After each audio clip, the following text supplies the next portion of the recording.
پاک صلی اللہ تعالیٰ علیہ وسلم نے فرمایا جو وجود حرام سے پلے گا وہ جنت میں نہیں جائے گا۔ کوئی شخص پسند کرتا ہے کہ اپنے بیٹے کو پال لوں اور پھر اس کو آگ میں ڈال دوں، سجاؤں سنواروں اور پھر اسے زندہ جلا ڈالوں؟ اگر دنیا میں یہ پسند نہیں کرتا تو آخرت میں بھی اسے یہ پسند نہیں کرنا چاہیے۔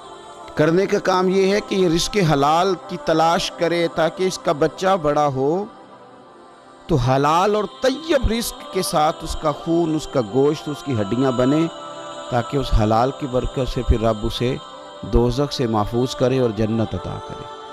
اور یہ جو گھروں میں لڑائیاں شروع ہو جاتی ہیں نا، فسادات شروع ہو جاتے ہیں، اس کی بھی ایک وجہ مال حرام ہوتا ہے۔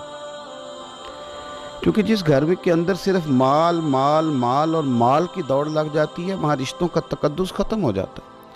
وہاں تو بیٹے اپنے ابا سے کہنے لگتے ہیں کہ آپ بھی کوئی ڈھب کا کام کر لیتے تو آج ہم مالدار نہ ہوتے، تو کچھ کیا ہی نہیں۔ والد اور والدہ کا وہ رشتہ جو خالص اللہ اور اس کے رسول کی رضا والا رشتہ ہے، وہاں بھی دولت آ جاتی، بھائیوں میں جنگیں شروع ہو جاتی۔ اس لیے جب مال آیا نا حضرت عمر کے زمانے میں تو فاروق اعظم رویا کرتے تھے۔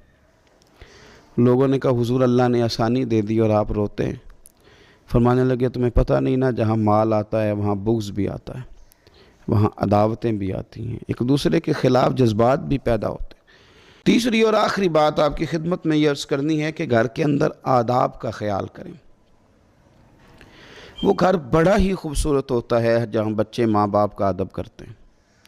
وہ گھر بڑا ہی حسین ہوتا ہے جہاں چھوٹا بھائی بڑے کا ادب کرے، بڑا چھوٹے پہ شفقت کرے، جہاں بہنوں کا تقدس قائم رکھا جائے، جہاں بیٹیوں کو کسی قسم کی زیادتی ان کے ساتھ مالی طور پر، اخلاقی طور پر ان کو چھوٹا نہ سمجھا جائے، بلکہ ان کو بیٹوں سے بڑھ کر پیار کیا جائے۔ گھر کے اندر اگر آداب کا خیال رکھا جائے، وہ کتنا حسین گھر ہے جس میں ماں جو کہہ دے بیٹے قبول کریں۔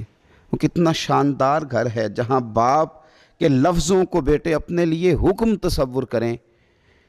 ایک جملے میں میرے نبی پاک علیہ السلام نے ساری کائنات کی ساری تاریخ، سارا حسن، سارا وقار سمیٹ کے رکھ دیا۔